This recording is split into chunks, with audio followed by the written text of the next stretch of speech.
რა არის ფარული რიგელი და რით განსხვავდება ჩვეულებრივი რიგელისგან?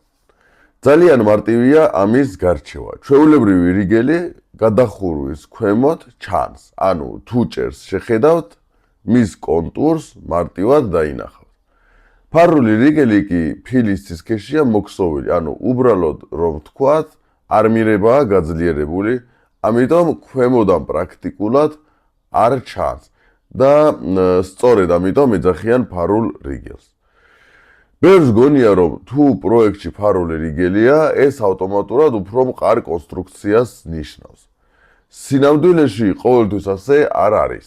ფარული რიგელი მხოლოდ მაშინ მუშაობს კარგად, როცა დატვირთვას იღებს და გადასცემს სვეტებს ან ძირითად რიგელებს. თუ ის უბრალოდ ფილის შიგნით არის გაკეთებული და სწორად არ არის ჩართული კონსტრუქციაში, მისი ეფექტი შეიძლება ბევრად ნაკლები იყოს, ვიდრე ბევრს გონია. ამიტომ ფარული რიგელის არსებობა თავისთავად არაფერს ნიშნავს. მთავარია, როგორ არის დაპროექტებული და როგორ მუშაობს მთლიან კონსტრუქციაში.